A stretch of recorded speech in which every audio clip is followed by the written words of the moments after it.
Hello, Hello. I'm Olivia, And I'm Amy. And this and this is is Girls Girls Got Got Spooky. Spooky. Spooky. Talking so Um, slowly. This so is Amy. slowly. And also, if I sound like a little frog, a froggy, a froggert, it's because I have a cold, so please ignore. Froggert. Um, Froggert.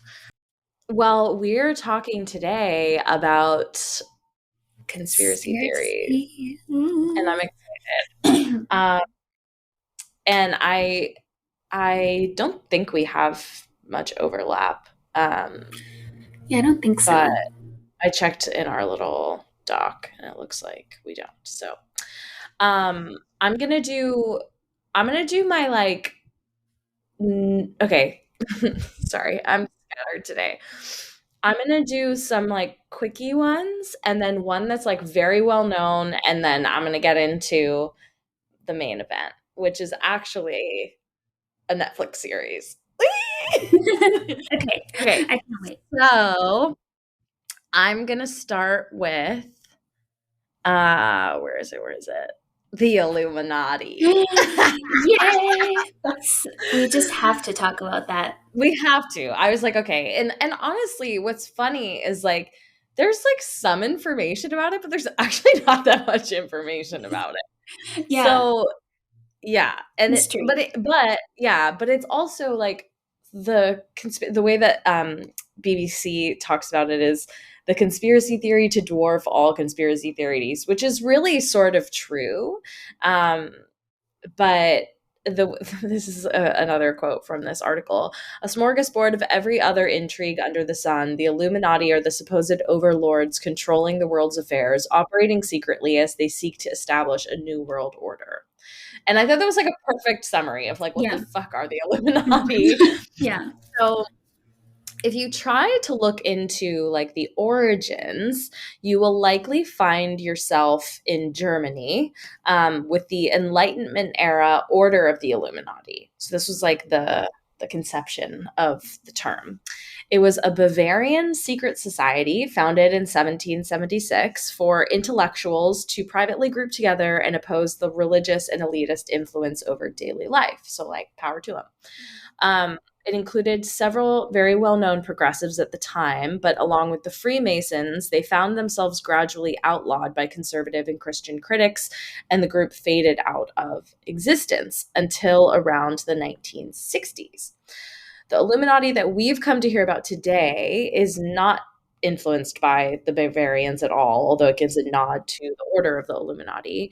Um, and there's a man named David Bramwell, who's an author and a broadcaster who's basically dedicated his life and career to documenting the Illuminati, like the origins of how he refers to it as the myth. Um, so instead of being Bavarian related, or Bavarian Enlightenment related, an era of counterculture mania, LSD, and interest in Eastern philosophy is largely responsible for the group's, quote, in parentheses, total unsubstantiated modern incarnation. And it all began somewhere amid the summer of love and the hippie phenomenon when a small printed text emerged called Principia Discordia, which I never Oh, even heard I of. hadn't either. Yeah. So the book was, in a nutshell, a parody text for a parody faith called Discordianism, which made me think about Festivus for the rest of us. Uh-huh. um, and it was Love it. conjured up by anarchists and thinkers to bid its readers to worship Eris, Eris, goddess of chaos. Um, yeah, the Discordian movement was ultimately a collective that wished to cause civil disobedience, practical jokes, and hoaxes. And I'm like, this is a religion I can get behind. It sounds fun. Yeah. So the text itself, Principia Discordia, never amounted to anything more than just like a counterculture curiosity. But one of the tenets of the faith that such miscreant activities could bring about social change and force individuals to question the parameters of reality was immortalized by a writer named Robert Anton Wilson. So according to Bramwell, the researcher, Wilson and one of the authors of Principia Discordia, whose name is Carrie Thornley, decided that the world was becoming too authoritarian, too tight, too closed, too controlled, and they wanted to bring chaos back into society to shake things up. The way they thought was best to do that was to spread disinformation, which is like a weird foreshadowing for everything that's Yeah. happened in US politics since like mid 2010s. Um, and to disseminate misinformation through all portals, through counterculture, through the mainstream media, through whatever means. And they decided they would do that initially by telling stories about the Illuminati. So, time, Wilson worked for the very popular men's magazine Playboy. Oh, And he and Thornley, one of the Discordia authors, started sending in fake letters from readers talking about the secret elite organization called the Illuminati. Then they would send in more letters to contradict the letters they had just written. So the concept behind this was if you give enough contrary points of view on a story in theory and idealistically, the population at large will start looking at these things and think, hey, wait on, like, hang on a minute, wait. They ask themselves, can I trust how the information is presented to me? It's an idealistic means of getting people to wake up to the suggested realities that they inhabit, which of course didn't happen quite in the way they were hoping. So the idea was like, if we just throw all of this like really mysterious, conflicting info at readers of something like as popularly consumed as Playboy, we're going to get people thinking about this. And also thinking about like, is the reality we're living in the reality that we want, or the society that we want? So the chaos of the Illuminati, it worked, obviously. The chaos of the Illuminati myth traveled far and wide. Wilson and another Playboy writer wrote the Illuminatus trilogy, which attributed the quote cover-ups of our times, such as who shot JFK, to the Illuminati. So it was like all of these conspiracy theories, basically every conspiracy theory you've ever heard of at some point has been tied to the Illuminati through these guys and their writings, but also just like the mass spread of belief of the existence of something like this. So it became a huge cult success. And it was actually made into a stage play in Liverpool, which actually launched the careers of British actors Bill Nighy and whoa. Jim Broadbent, like super famous dudes. They Yeah. started in the fucking Illuminati play in Whoa. Liverpool. I had no idea. Yeah. And I'm not going to go into all the details. There's so many different like celebrities and people who like latched on who are very well known. But today, it's of course one of the most like widely known conspiracy theories. Even celebrities like Jay-Z and Beyonce have even kind of played into it, taken on the symbolism of the group themselves, raising their hands into the Illuminati triangle at concerts. And it's, you know, it's hardly instigated the epiphany, the realization that it's all fake, which the proponents of discordianism had originally intended. So instead of like people being like, oh yeah, like obviously we aren't puppets of the Illuminati as a society, but like our eyes are now open to how fucked some of this stuff is. But instead of that, they're like, no, that shit's real. Yeah. It backfired a little bit. Yeah, because Yeah. welcome to this is America. Yes, this is So America. this is Yeah. You America. can't avoid Um, our current situation when literally, you're looking up conspiracy theories now. It's all over. exactly. It's all over the place. So the article, and again, this is from the BBC, goes on to bring in like professors of social psychology, who specialize in psychopathology and conspiracy theorism, because it's like a pretty common phenomenon for people to kind of develop this. Think like tinfoil hats and things like that. Like, but there's not one profile of a conspiracy theorist. So like this is not factual. This is like clearly like very much just me using a hypothetical example. But like, for example, it's possible for someone with wearing a tinfoil hat thinking they can communicate with aliens, and like Beyonce to also be to both be like share this in common, like conspiracy theorism. So um one of the reasons that these psychologists think that we as humans latch onto these things is that these theories provide rational, I mean, rational, they're not Yeah. always super rational, but Hmm. they're plausible explanations Right. that simplify things. So Hmm. things like just like violence, like just pure violence, like um the JFK assassination, and just crazy shit that happens, that even 9/11. I mean, there are conspiracy Right. theorists around 9/11, like the Parkland shooting, like they're all of Sandy Hook, like there are people who say all of those are conspiracies, which like Hmm. fuck you for the people Alex who say Jones. that. Yeah. Yeah. But at the same time, I think those people have darker motives because a lot of it's around like politics and gun control. So maybe that's the exception to the rule. But for a lot of people, they're just trying to explain something illogical with a simple explanation. So there is like you can see, what the desire for that would be. So and what they've said has gotten so out of control. If so is that like exactly that is how this has sort of like become infested in politics. And so the rise of Donald Trump using these conspiracies to mobilize support, and particularly vulnerable groups are people who lack power, because they can sow the seeds of social protest and allow people without power to ask questions and to even get violent in their pursuit of answers. So my whole thing, and they touch on this very lightly in this article, but like, okay, well let me conclude this and then I'll kind of come back to it. So David Bramwell, going back to him, the one who's studying all of this, was quoted saying, "If Wilson were alive today, he'd be part delighted and part stunned. As far as they thought in the '60s, culture was a little too tight. At present, it feels like things are loose, but almost as though it's unraveling." Um, and then he goes on to say, perhaps more stability will come as people fight against fake news and propaganda. We're starting to understand how social media is feeding us ideas we want to believe, like echo chambers.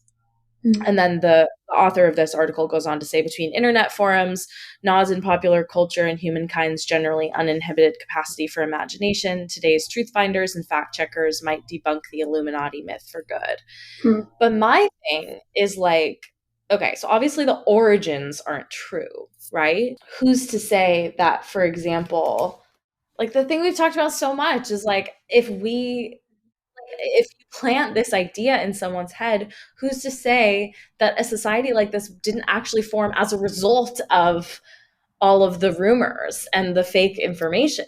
You know what I mean? So of course, like, that group of people most likely isn't pulling the strings of society, but in a way, doesn't the existence of something like that allow others, like the Donald Trumps of the world, to pull the Mm-hmm. strings because they're Yes. manipulating people who don't have power? I don't know. Right. There's something really creepy about the whole thing, and like there's Yeah. so many different conspiracy theories, but it's like this one is a classic, and it's just, Yes. yeah, I just find it to be so fascinating. It really is. And yeah, I do find it like I get why people can fall prey to these things Yeah. because they put And in it's just enough like little yeah, truths yeah, that you start exactly. to question. Exactly. Yeah, it's like little nuggets that if you're Hmm. spot checking, you're like, "Oh, well Whoa. that's Yeah. true." And then you're Hmm. like, "Oh, shit. Well, is the rest of it true then?" So yeah, Right. I see why people Hmm. feel compelled towards it. Definitely. So that's the Illuminati. There's not like obviously there's not a solution to any of Right. these. It's like they can't so they can be debunked for the most part, but not like Yeah. entirely. And Not like a hundred percent. and the ramifications can't really be debunked. Hmm. So there are a couple other quick ones I wanted to touch on before I go on to the main event. Okay. The first is the concept of subliminal advertising. Mm-hmm. So these next three are from Live Science. Um, so have you ever been watching a movie and suddenly get the munchies, or sitting on your sofa watching TV and suddenly get the irresistible urge to buy a new car? If so, you may be a victim of subliminal advertising. Conspiracy. So proponents of this conspiracy theory include Wilson Bryan Key, who's the author of a book called Subliminal Seduction, and Vance Packard, who's author of The Hidden Persuaders, both of whom claimed that subliminal or subconscious messages in advertising were rampant and damaging. Though the books caused a public outcry and led to FCC hearings, much of both books have since been discredited, and several key quote studies of the effects of subliminal advertising were revealed to have been faked. So it makes me think of Josie and the Pussycats, right? Where it's like, you know, Zima is the new whatever, Right. orange is the new pink, all Uh-huh. that stuff. Yeah. Um, so in the 1980s, concern over subliminal messages spread to bands such as Styx and Judas Priest, with the latter even being sued in 1990 for allegedly causing a teen suicide with subliminal Oh, messages. The whoa. case was dismissed, but it got really serious. Hmm. Subliminal mental processing does exist and can be Right. tested, but just because a person perceives something, for example, a message or an advertisement, subconsciously means very little by itself. There's no inherent benefit of subliminal advertising over just regular advertising. So just saying buy a new car to someone Right. consciously is kind of the same. Um, it would be the difference between seeing a flash of a commercial instead of the full 20 seconds. Hmm. Getting a person to see something for a split second is easy, and filmmakers do it all the time. For example, watch the last few frames of Hitchcock's classic Psycho for an Hmm. example of this.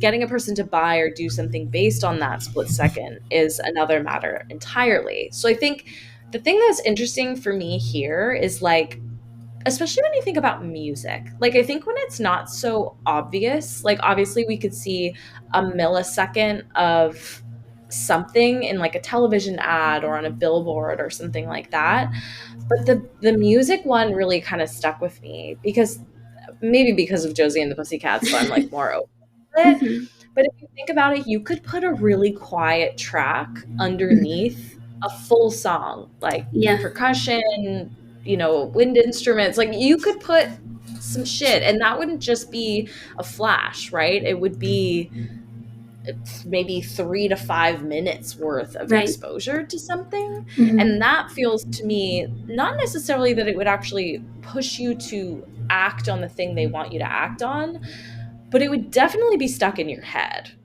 Yes. I don't Definitely. know. That one I do kind of feel like this one may have legs, but Hmm. maybe I'm turning into a conspiracy theorist. No, I Who get knows? it. That I don't know if this You is know what I mean? Like, exactly related, but I for some reason remember in high school like somebody pointing out that the FedEx logo has like a little mhm. spoon in it. Oh, But why it's like is that telling me that I should why? buy food or something? Like I Yeah, remember somebody pointing it out, but I can't remember why they were making yeah. that comment. But I Oh, suppose that is interesting. sort of subliminal messaging if you're noticing a hidden picture. Yes. Oh, now I'm gonna go look at that logo. Yeah. It also reminds me, all of it reminds me a little bit. Actually, I'm not going to mention this yet because it relates to the last one I'm going to talk about Okay. here. So ignore me.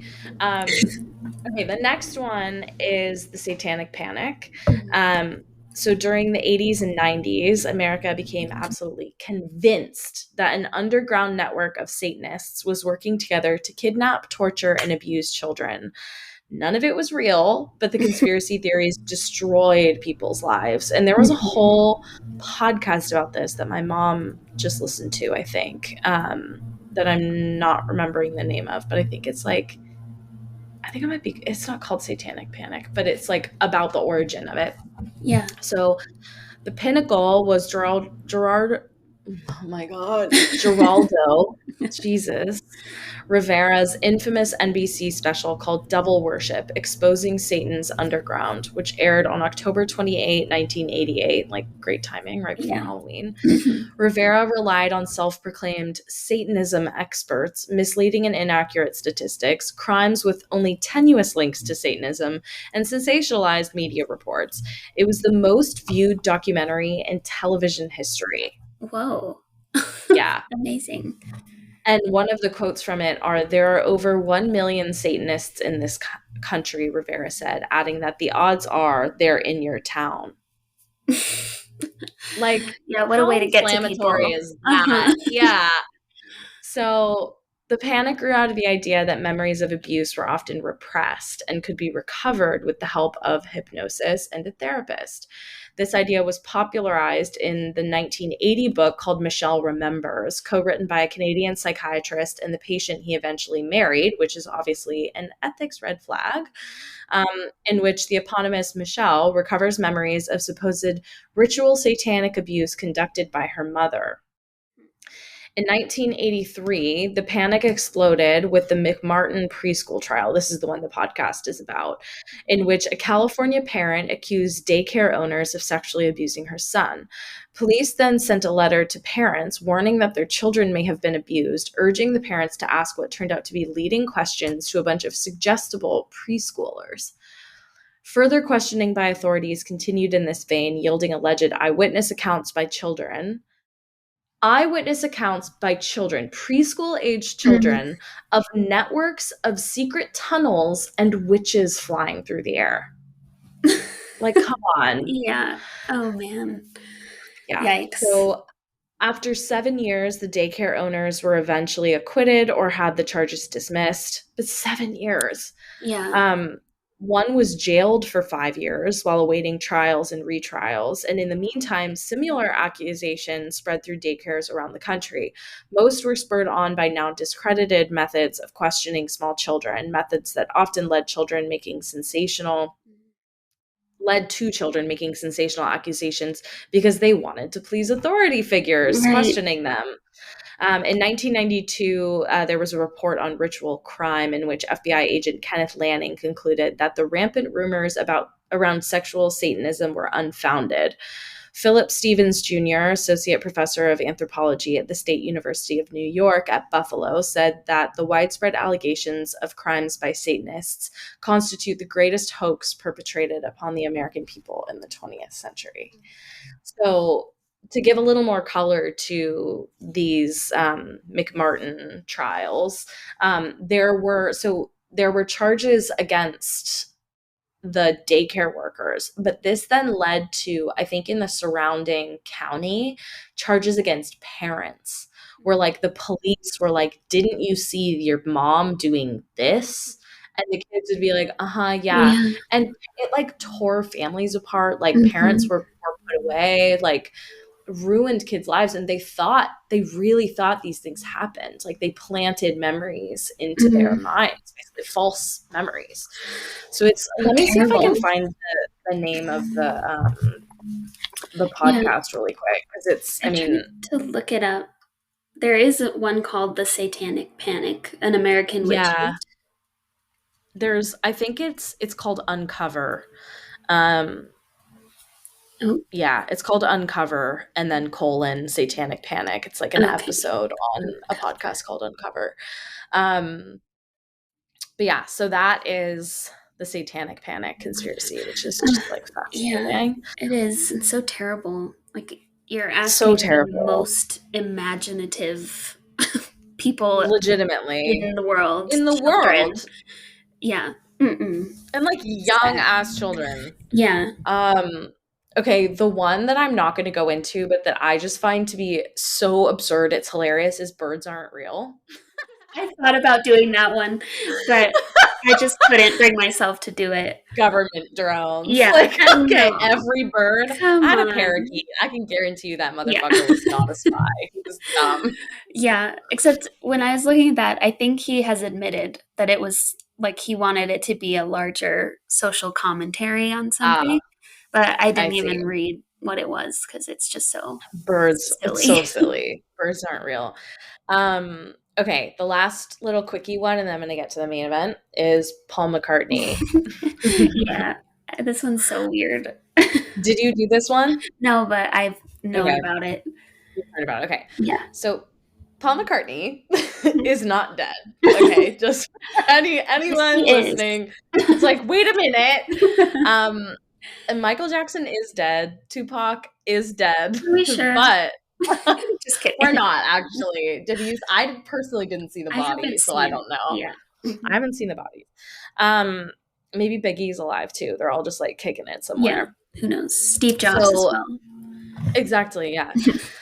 So until mid 2019, McCartney was still touring, and probably would still be if it weren't for COVID. And he had a bunch of gigs within his tour canceled, and he hasn't been touring since then. He gives interviews. He has a website. He appears in the tabloids on occasion, especially in the UK. So, like, this guy's alive. Live. Yeah. He's around. Yes, but all of this is thought to be pretty good for a guy that some conspiracy theorists think died in 1966.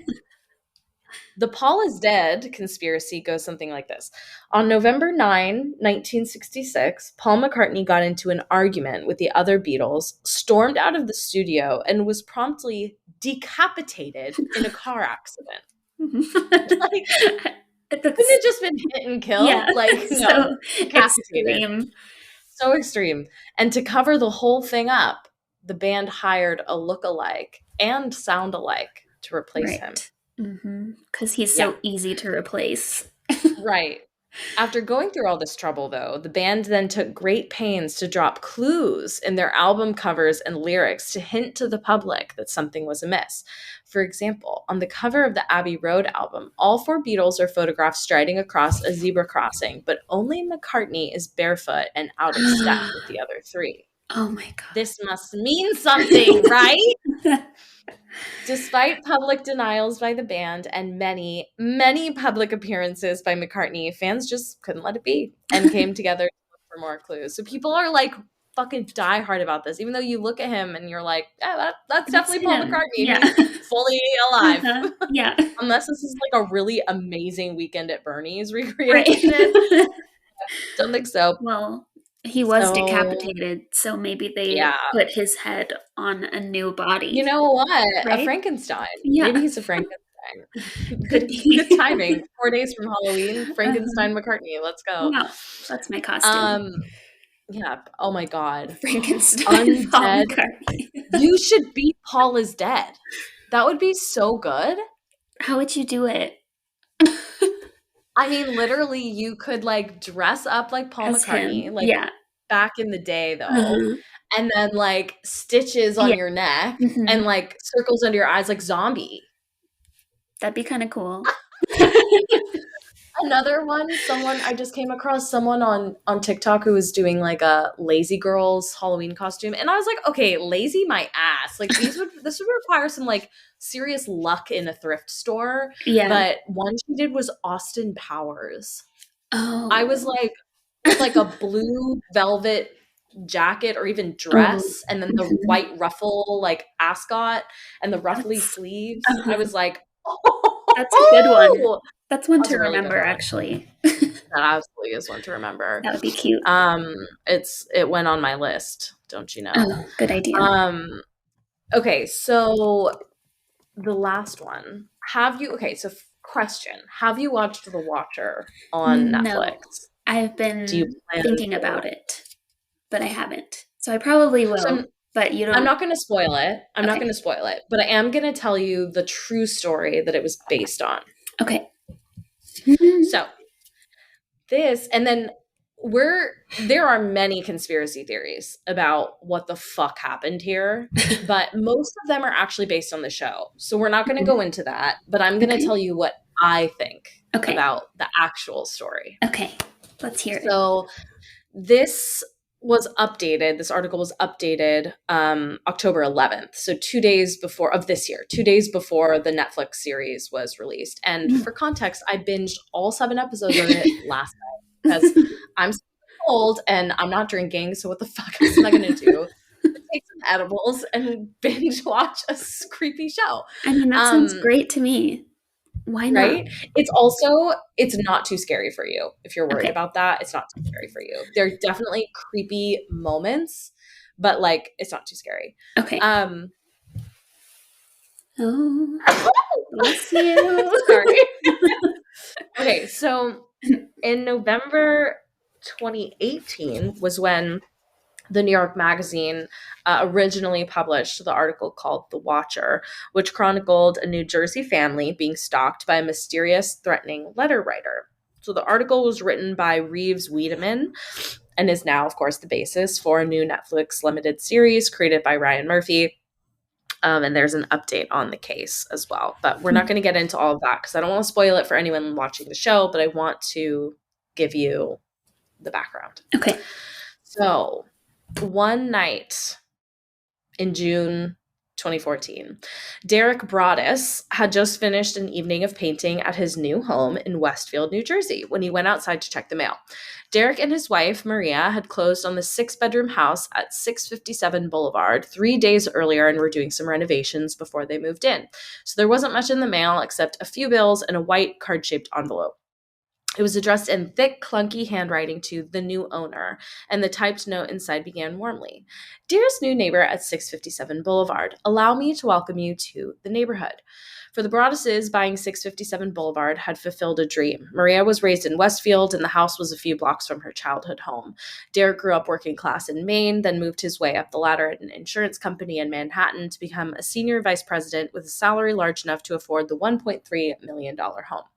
The Broadduses had bought 657 Boulevard just after Derek celebrated his 40th birthday, and their 3 kids were already debating which of the house's fireplaces Santa Claus would use. But as Derek kept reading the letter from his new neighbor, it took a turn. How did you end up here? The writer asked. Did 657 Boulevard call to you with its force within? The letter went on. Creepy. 657 Boulevard has been the subject of my family for decades now, and as it approaches its 110th birthday, I've been put in charge of watching and waiting for its second coming. My grandfather watched the house in the 1920s, and my father watched in the 1960s. It is now my time. Do you know the history of the house? Do you know what lies within the walls of 657 Boulevard? Ew. Why are you here? I will find out. Oh Yeah, God. That's so yeah, creepy. yeah. So the author's reconnaissance at this point had apparently begun. The letter identified the Broaddus's Honda minivan as well as the workers renovating the home. Quote, I see already that you have flooded 657 Boulevard with contractors so that you can destroy the house as it was supposed to be, the Hmm. person wrote. Tisk, tisk, tisk. Bad Ew. move. You don't want to make 657 Boulevard unhappy. Earlier in the week, Derek and Maria had gone to the house and chatted with their new neighbors while their children, who were 5, 8, and 10 years old, ran around the backyard with several kids from the neighborhood. The letter writer seemed to have noticed. You have children. I have seen them. Ugh. So far, I think there are 3 that I have counted, the anonymous correspondent wrote before asking if there were more on the way. Do Well, you need to fill the house with the young blood? I requested. Better for me. Was your old house too small for the growing family? Or was it greed to bring me your children?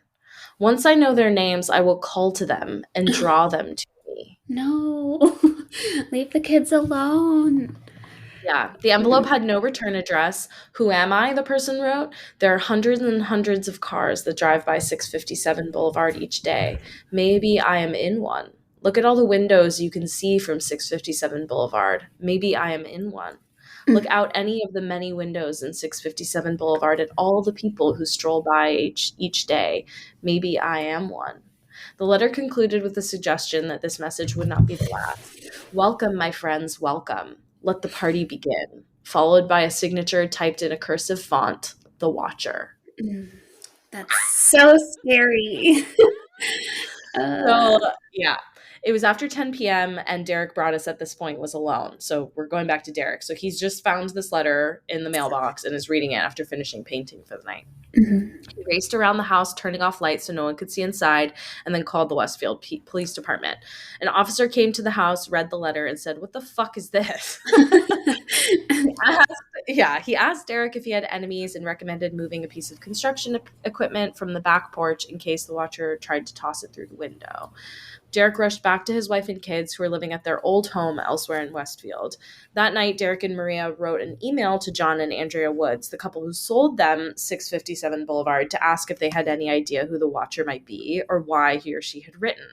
I asked the Woods to bring me young blood, and it looks like they listened. Andrea Woods replied the next morning. A few days before moving out, the Woodses had also received a letter from the watcher. The note had been, quote, odd, she said, and made similar mention of the watcher's family observing the house over time. But Andrea said she and her husband had never received anything like it in their 23 years in the house and had thrown the letter away without much thought.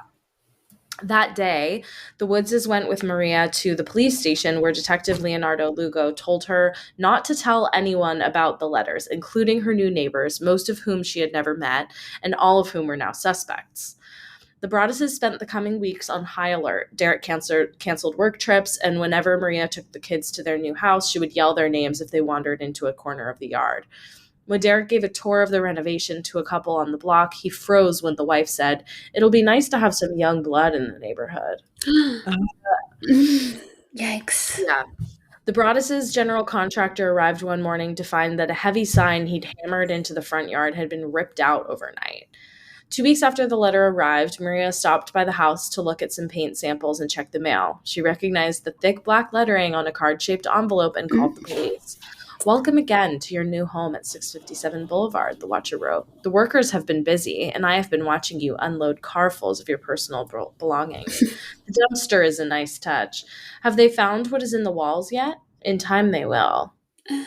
What's in the This walls? right. I need to This know. time, the watcher had addressed Derek and Maria directly, misspelling their names as Mr. and Mrs. Braddis, Hmm. not Broaddus. Had the watcher been close enough to hear one of the Broaddus's contractors addressing them? The watcher boasted of having learned a lot about the family in the preceding weeks, especially about their children. The letter identified the Broaddus's three kids by birth order and by their nicknames, the Oh. ones Maria had been yelling.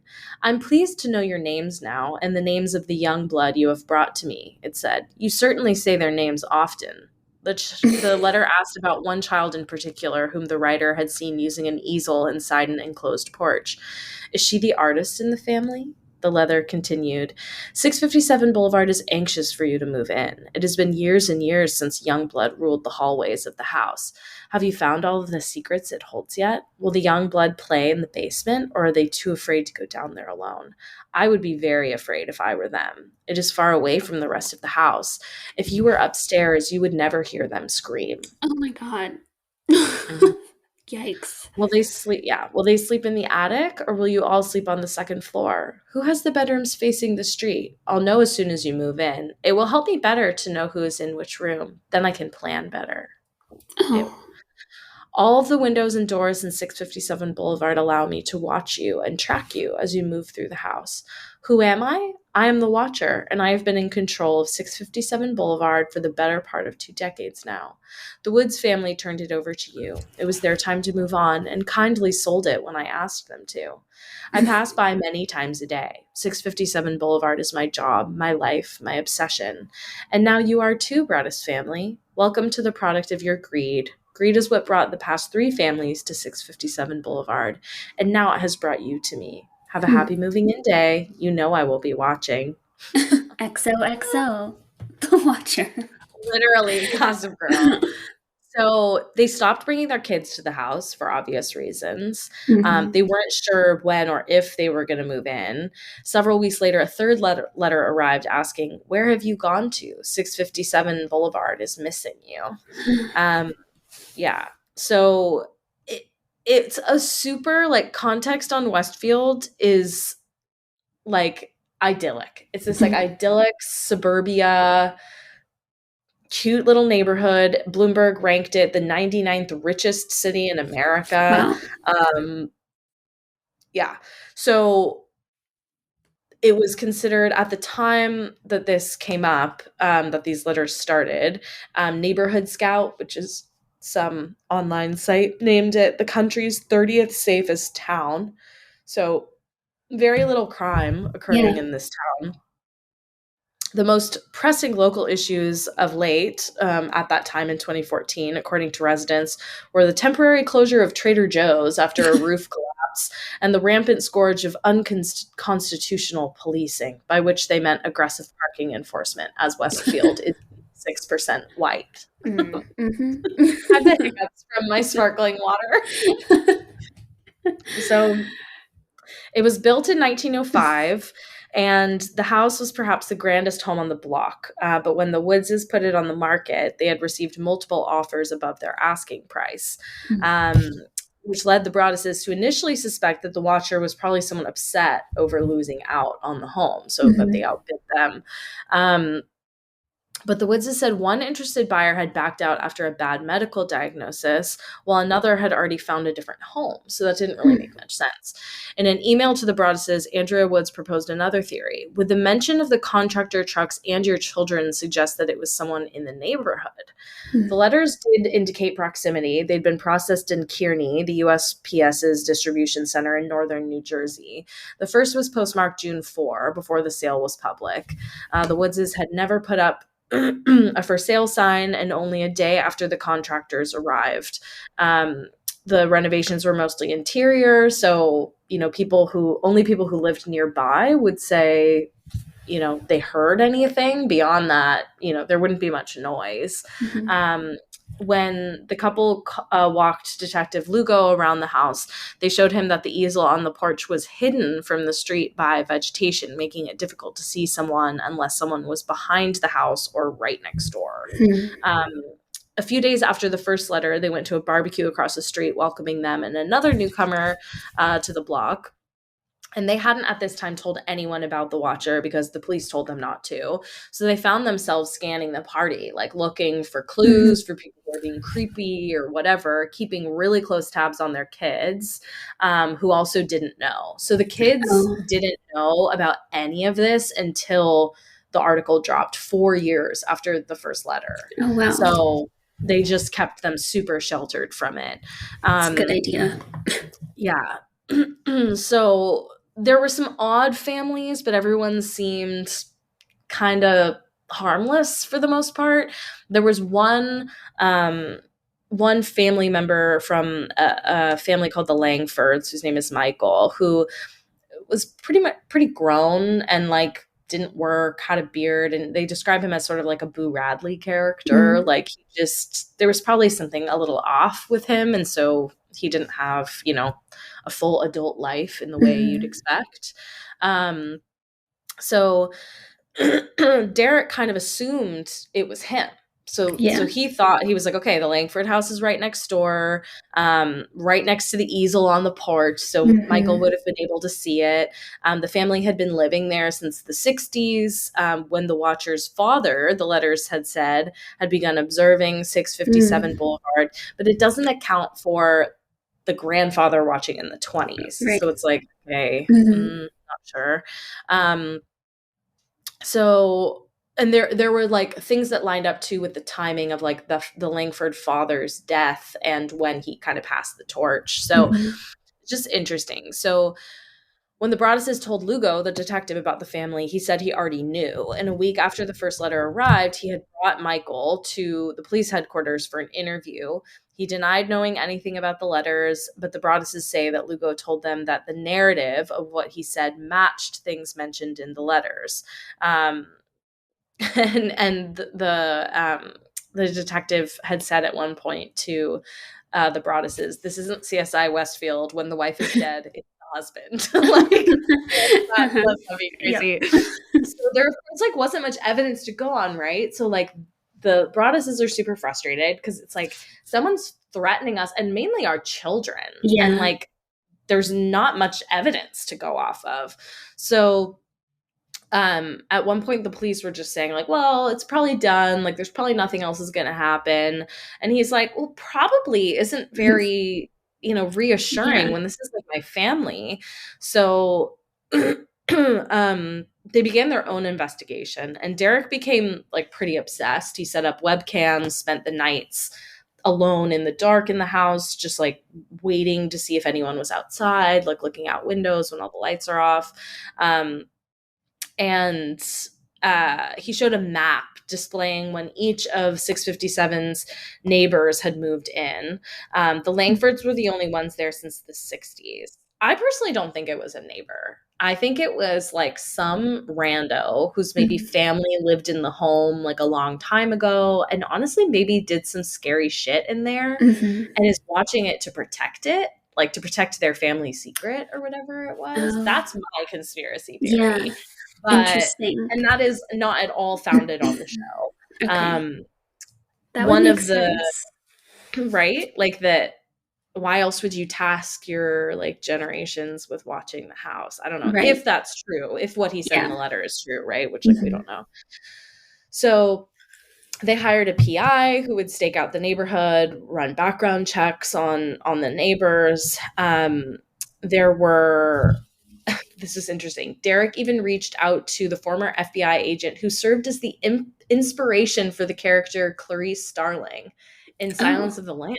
I had no whoa. idea that character was based on someone. No, Um, neither. but I guess he and this former FBI agent were on a high school board of trustees together, which Oh, is so funny, like such a yeah. funny coincidence. So he Mhm. reached out to her. They also looped in another former FBI agent to conduct a threat assessment, a guy named Robert Lenahan. He recognized several old fashioned ticks in the letters that pointed to an older typewriter. So these were Mm. being written on a typewriter, and it clearly was an old one because it was a little off. Yeah. Mm. So um, some sentences had like double spaces between them. The letters had a very like kind of literary panache is how they described it. Like this Mhm. is someone who reads. Like they have Yeah. like a pretty broad vocabulary. Their word choice is interesting.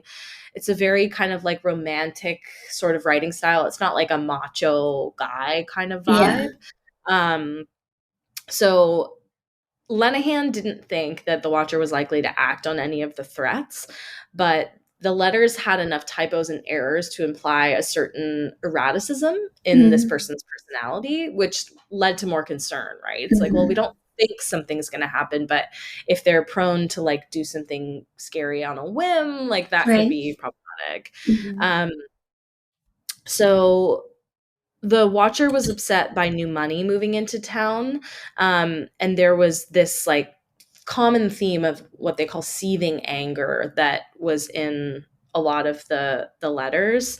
Are you one of those Hoboken transplants who are ruining Westfield? The house is crying from all of the pain it is going through. This is referring to the pretty modest renovations they were doing. You have Mhm. changed it and made it so fancy. You are stealing its history. It cries for the past and what used to be in the time when I roamed its halls.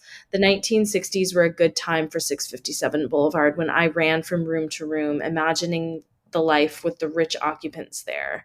The house Mm. was full of life and young blood. Then it got old, and so did my father, but he kept watching until the day he died. And now I watch and wait for the day when the young blood will be mine again. Just like fucking creepy. Yeah. So it goes on, and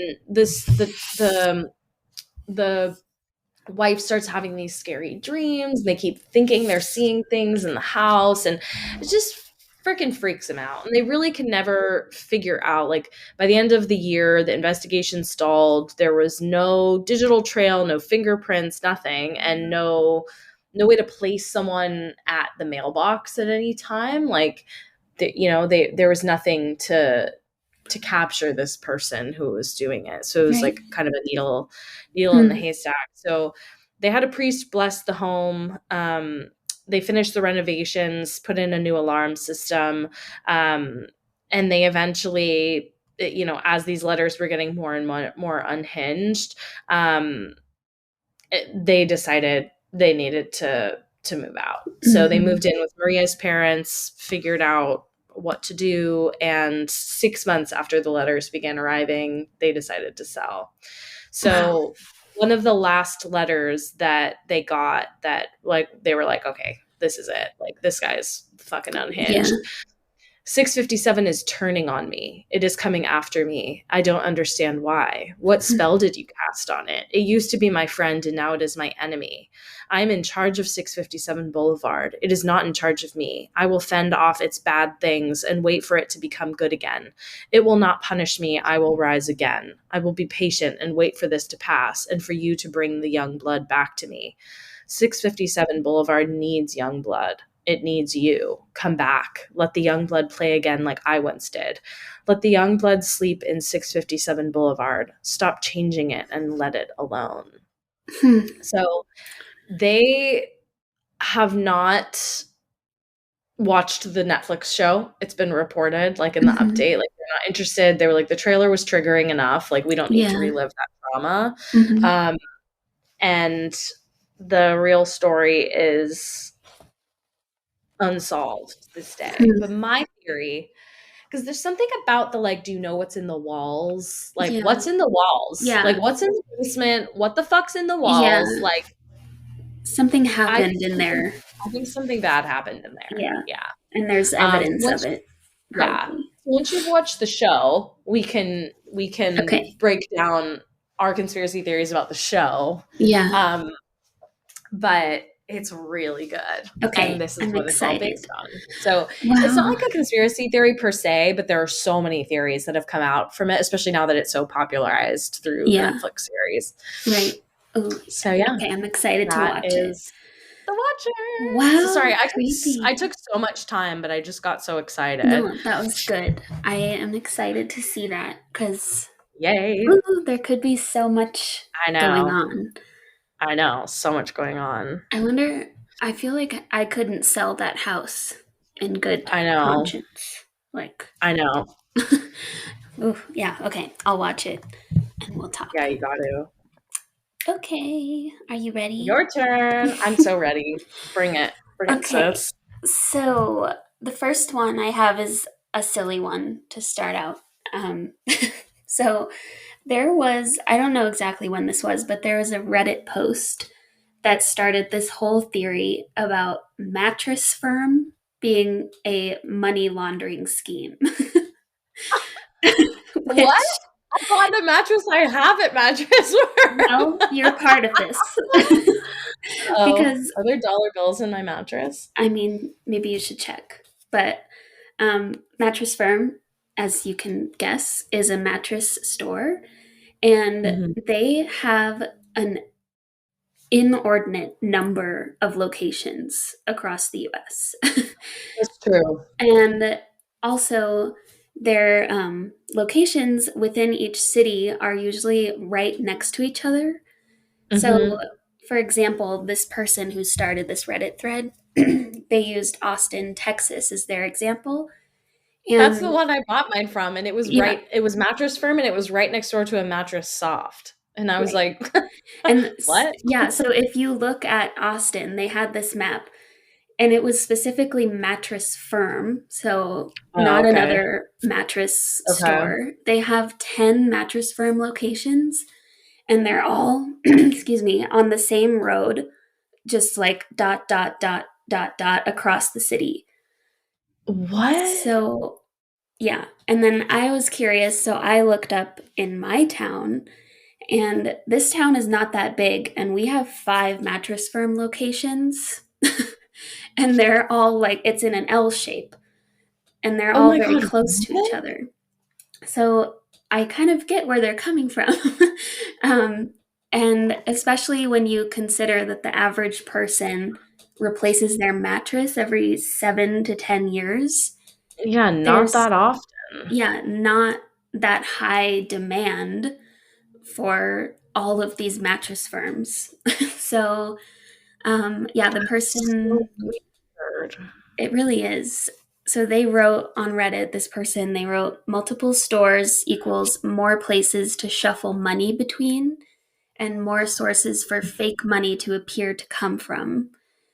And then they wrote close together equals land is cheap in that area and or they only need to bribe one council if they want to do anything dodgy and or they can share assets between sites particularly if they don't do a lot of real business which requires it. So, Okay, and and I just looked up like Peninsula Bay Area and zoomed out to like all of the Bay Area. There's like one because really? it's so expensive. But think Oh, about how expensive it yeah, would be. that's true. Ah! It's weird.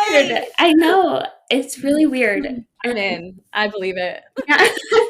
And it goes on. So in 2016, Mattress Firm was acquired by a South African retailer for $3.8 billion. dollars. Oh, Yeah. And people holy. questioned why they would have spent this much money to acquire a company that is increasingly Right, threatened by like online mattress stores like Casper and right. all of those. Yeah. And so last year, the South African retailer that acquired Mattress Firm, they postponed publishing their full year accounts due to accounting irregularities with no further explanation. And around the Hmm. same time, the company's top two executives and the chairman resigned. So there's something Whoa. strange, but um, I don't know. But it could be like embezzling, I guess. Yeah, Like if they found they were embezzling and didn't want to make it a big public thing, so they were just like, "You're fired. We're not reporting on this, right. whatever." Yeah. So But still, why either so many way, locations? I know it's weird. It's Because it's also not like that's a like it's not like a shoe store, right? Like you don't right. buy a new mattress every year. You No. buy one once every like 5 to 10. Yes, exactly. There's not that high demand for them. And I get like Austin's also a very like rapidly growing city, but like not rapid enough to not rapid enough to rationalize locations in like basically the same area. Like you'd have Exactly. to go out of the city, like into the fringes. Right. And yeah, like you were saying, there's more mattress stores than just Mattress Firm. Right. So you would think that they would also be competing with these other mattress Mhm. companies, but they're still able to sustain 10 locations in one city. It's, yeah, Or what do they say what they think they're laundering money from? no, they didn't. Like the cartel? Or like Maybe, or what if it's a front for like a prostitution ring? right. They've got They beds. sure do. Oh, Ew. that's horrifying. I've laid down on those beds. I Oh, know. gross. The mattress mafia, who knows? But The mattress mafia, the sexy yeah. mattress mafia. Yeah, so that one's compelling and just like I feel like that's kind of harmless, so if you want to believe that one, that's kind of okay. Yeah, But why not? Lean um in. yeah. So now the second one is a little bit weirder. So there's a facility in Alaska that's called the High Frequency Active Auroral Research Program, which is Mhm. HAARP, so HARP. Mhm. And people believe that this houses technology capable of mind control, controlling Oh, okay. weather, including earthquakes, and that they also were responsible for the destruction of a space shuttle in 2003.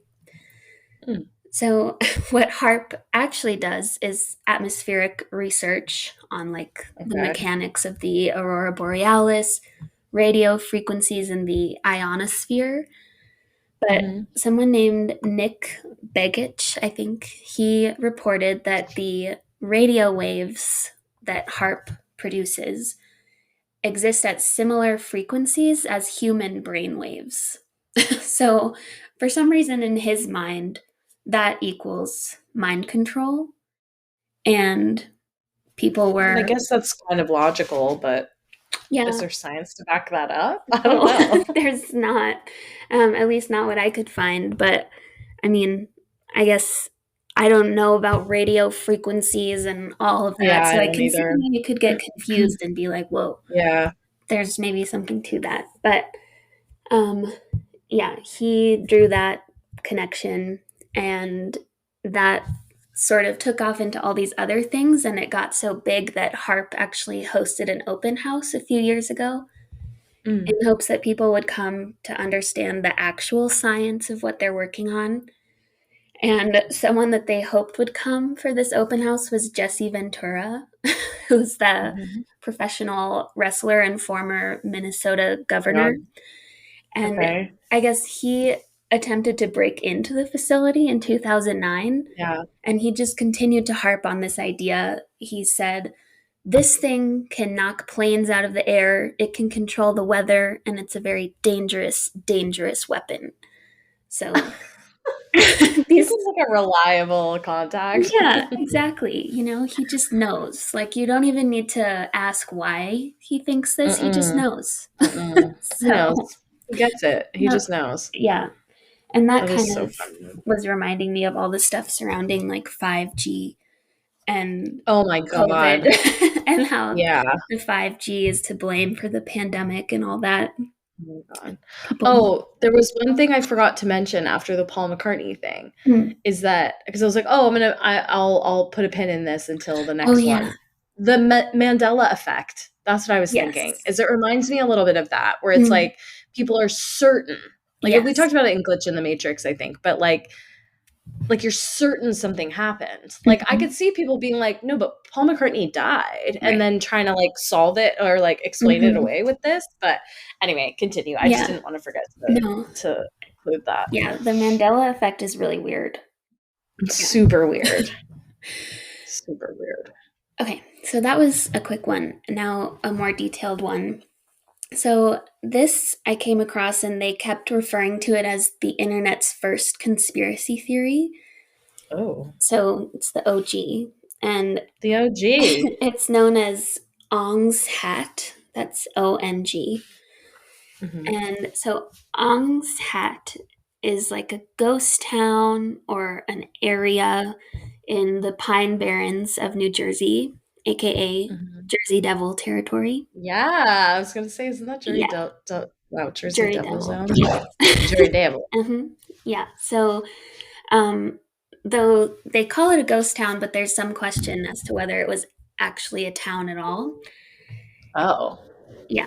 So the origin of the name is either one that during the colonial times there was a local man who his last name was Ong, and he was known for wooing and seducing women with his suave attire, including Hmm. a silk hat, which how can you Okay. resist? A snappy dresser. Uh-huh. Exactly. So one day, he and his current lady friend went out Mhm. into the barrens, and she got jealous because she heard that he was with other women too, and so she took his hat and stomped on it, and he threw it into the air in frustration, and it got stuck in a tree and remained there for years and years. So it became this like landmark. And Hmm. now that's the origin of the name of the road that still runs through this area because it's called Ong's Hat Road. Oh. Yeah. Isn't silk a natural fiber though? Yeah. Yes, it is. So Okay, so it's don't not question there it. anymore. Yeah, okay, No. sorry, sorry, sorry, sorry, sorry, sorry, sorry, Mhm. sorry. Yeah, yeah, yeah. Don't question it. No, Don't. I yeah. No, not Dwight. This this other one is more likely because it comes from Okay. somebody who is in the Ong family, like a descendant. Mm. And he gave an interview at one point. I'm not sure exactly why he was being interviewed, but Mhm. he explained that the family lived on a farm in one part of New Jersey, Mhm. and they would bring their crops to another place to sell. And the halfway point was this Ong's Hat area, though Oh, obviously it okay. wasn't called that yet. But Right. they built a hut there that people started to call Ong's Hut.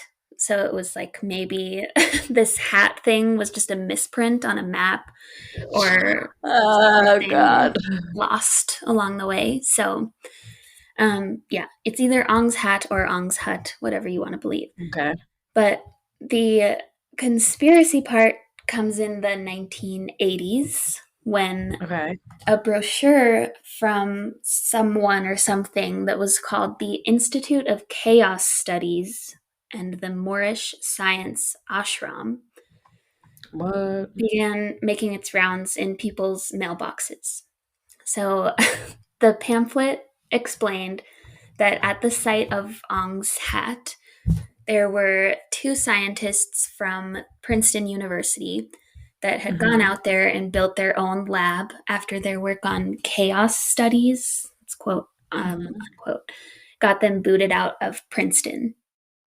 But in the forest nearby, there was also a mystic, and I thought this was really funny. He was a part time carpet salesman named Wally Fard, and he had established the Moorish Science Ashram. So Oh, they met each other in the forest, and eventually they started working together and ended up the like, forest. yeah, in this Ong's hat area. And they ended Okay. up like blending their work. So there was meditation with Oh. physics and alchemy with other like metaphysical studies Hmm. and whatever. So brand new territory. And their work was thriving, and eventually they actually created something that they called the egg, which was a pod that could pierce the veil between parallel universes and enabling interdimensional time travel. Oh, fuck. Yeah, so that was all on that pamphlet that was just showing up out of nowhere in people's mailboxes. So, Oh, okay. yeah. But then the pamphlet also discussed this that one day there was a nuclear accident at a nearby military facility that threatened the workers at Ong's hat with radiation poisoning. Mm. So, knowing that they would end up being evicted and probably the authorities would find out what they were doing there, the Hmm. scientists and everyone that was in the ashram boarded the egg and they traveled to the next dimension that had never been inhabited by people before. And they left behind only one building, which is like where Ong's hut becomes kind of an interesting thing because it's the only building left standing in this area. Oh my God, what? And so this pamphlet said that this one building that's there houses the portal that all these people took into the next dimension. And so the pamphlet invited everyone to come search for the portal, but it promised that it's not that easy to find. So, Wait. mhm, Wait. mhm. So, like, this was an actual place. Ong's hut is an actual place. Okay. And were there other buildings around it that just like disappeared? Well, I guess we don't know. There's some ruins in the Okay. forest, which is why some people think this was an actual town, like of Ong's Hat, the town. But Oh, some people think it was only ever this one hut that was built by the Ong family when they were traveling or whatever. what Um, the hell?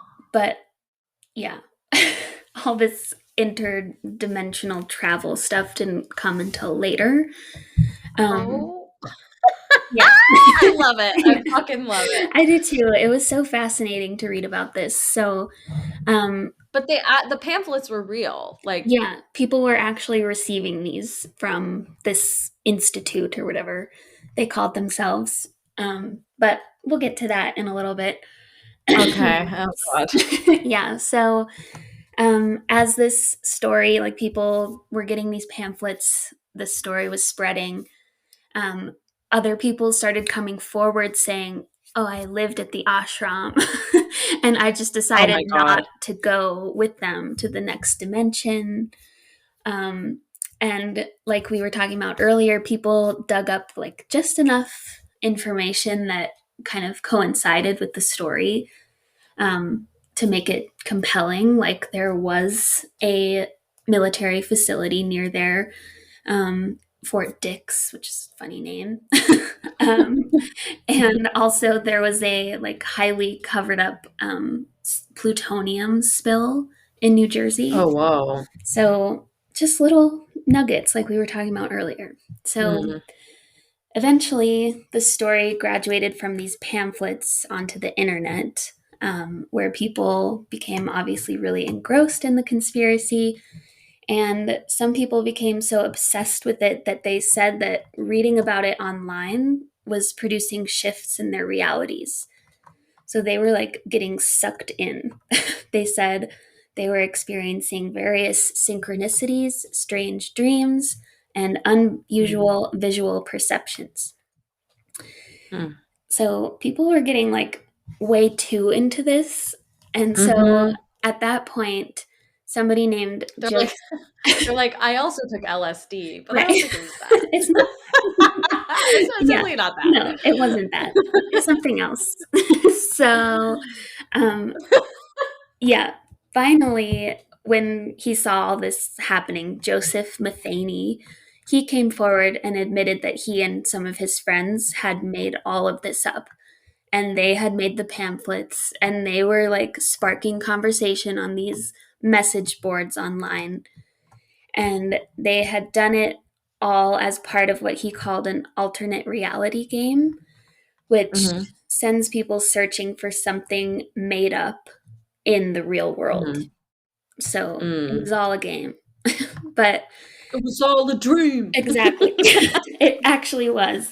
And after he admitted this, though, people still didn't want to believe him, and the conspiracy still persists, um, to the point where people would go to this Joseph Matheny's house and be like, "Where is the portal?" and My like kind of god. tormenting him a little bit.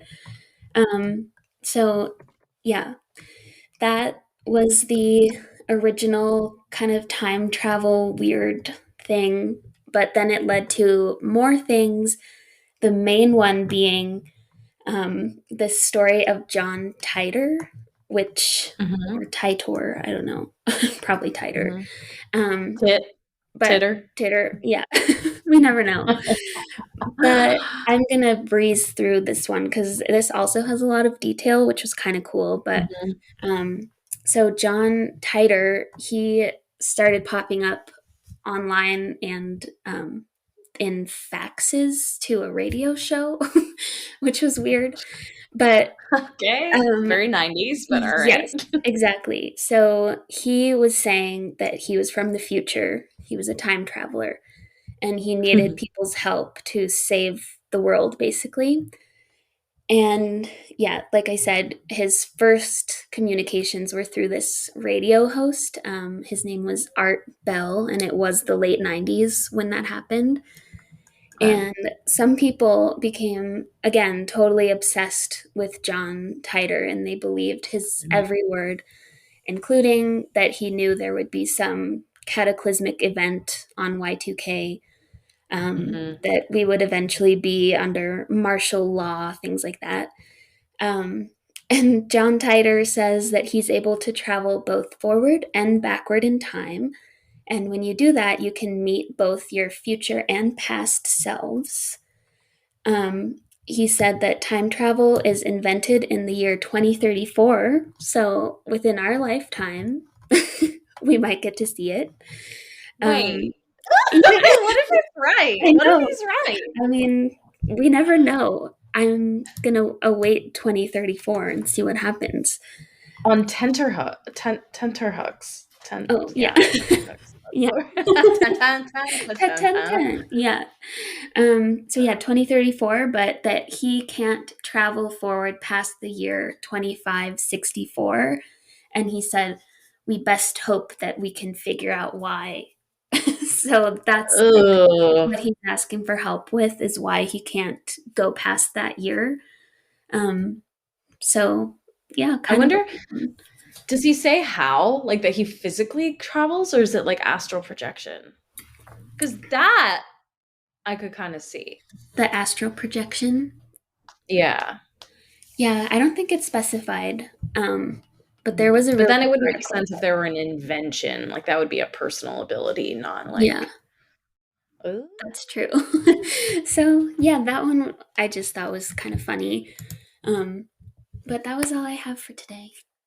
I love it. I liked this one a lot. Not very spooky, except for Yeah. the 657 Boulevard. If you haven't watched The Watcher, you have to watch it. Yeah.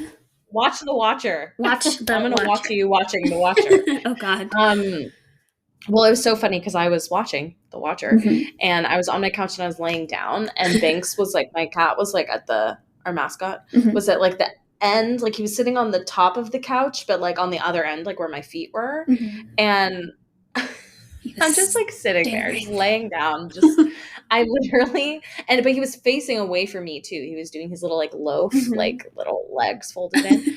And then I sense some movement and I turn and he's like inches from my face, just staring down at me. And I was like, ah, He is the Watcher. literally. I was like, good timing, Typing freak. with his little paws. With his little paw. Oh. That's such a cute image. So cute. Okay, cool. Well, we hope you enjoyed conspiracy theories, you little freaks. Yep. And you can follow us on Facebook and Instagram at Girls Gone Spooky. Email us your spooky stories, please, at girlsgonespooky@gmail.com. And otherwise, we will see you next week. Stay spooky, friends. Stay spooky. Bye. Bye. One more update for you guys. We are going on a brief hiatus next week, but we will be back with a new episode on the 18th of November. So we will see you then. Stay spooky.